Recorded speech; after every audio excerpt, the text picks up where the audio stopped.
బండి సంజయ్ నిజంగానే మొగోడైనట్టయితే, నిజంగానే కేంద్ర హోంమంత్రి అయినట్టయితే, నిజంగానే నైతికత ఉన్నట్టయితే, దమ్ము ధైర్యం ఉన్నట్టయితే ఆ అడ్డమైన అధికారి ఎవడు, వాని పేరు ఎందుకు చెప్పట్లేవు బయటికి?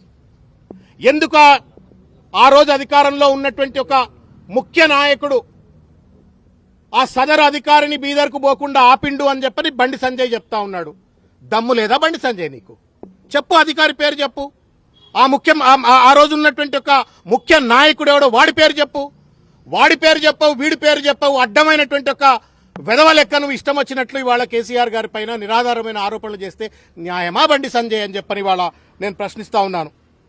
ఇవాళ దేశ అంతర్గత రక్షణకు బాధ్యుడైనటువంటి ఒక హోంశాఖకు మంత్రిగా ఉండి కుక్కతో ఒక గుండ్రాయి కట్టినా చక్కగా కాదన్నట్టుగా ఇవాళ బండి సంజయ్ గారు వ్యవహరిస్తా ఉన్నారు.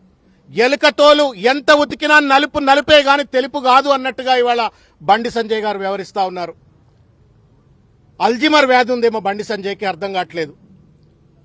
కరీంనగర్ కార్పొరేటర్ కాదు అయ్యా నువ్వు, కరీంనగర్ గల్లీ లీడరు కాదయా నువ్వు. ఢిల్లీలో పార్లమెంటు సభ్యుడివి, ఢిల్లీలో కేంద్ర మంత్రివి.